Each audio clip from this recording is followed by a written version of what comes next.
A fierce political clash has erupted in Poland between Prime Minister Donald Tusk and presidential candidate Karol Nawrocki, escalating tensions ahead of upcoming elections. The dispute centers on Nawrocki's controversial statements regarding the origins of the war in Ukraine, which Tusk has condemned as echoing Kremlin propaganda. The exchange has ignited a broader debate about Europe's past energy policies and their potential contribution to Russia's aggression. The controversy began with Nawrocki, president of the Institute of National Remembrance and a candidate for the Law and Justice PS party, asserting during a meeting in Legionowo that Europe bears responsibility for the chaos caused by the war in Ukraine. He specifically criticized the decisions of European elites regarding their relationship with Russian President Vladimir Putin, claiming these decisions brought us war and the attack of the Russian Federation on Ukraine. Nawrocki's remarks directly implicated former Prime Minister and current European Council President Donald Tusk, stating that a pact with Putin was signed by European elites and today's Prime Minister Donald Tusk. He pointed to Europe's long-standing reliance on Russian energy imports, arguing that the profits from this trade financed Russia's military buildup. Tusk swiftly responded on social media platform X, urging peace leader Jarosław Kaczyński to withdraw Nawrocki's candidacy. He characterized Nawrocki's statements as aligning with the Kremlin's narrative and questioned whether this position had become the official stance of the PS party. Nawrocki immediately fired back, accusing Tusk of hypocrisy and deflecting blame. He asserted that the post-Soviet Russian Federation, headed by your acquaintance from the pier in Sopot, is responsible for the war in Ukraine.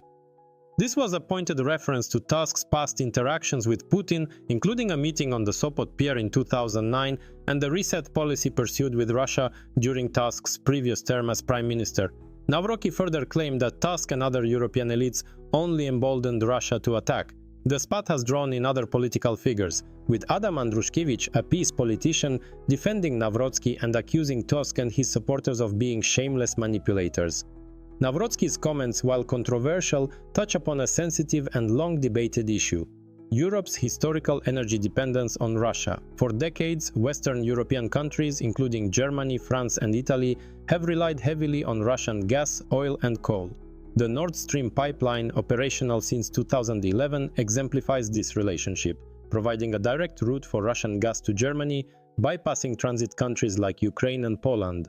In 2021, Russia supplied approximately 40% of the natural gas consumed in the EU. This energy dependence has been criticized for providing Russia with significant revenue, which, as Nawrocki highlighted, contributed to the modernization of its military and the funding of its war machine.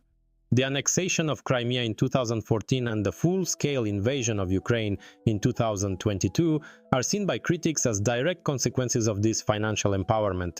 The debate also brings scrutiny to Tusk's previous tenure as Prime Minister, 2007 to 2014.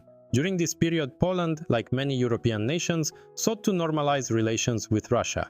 A key element of this was the 2010 gas deal with Gazprom, which extended gas supplies to Poland until 2022 and transit through the Yamal pipeline until 2019.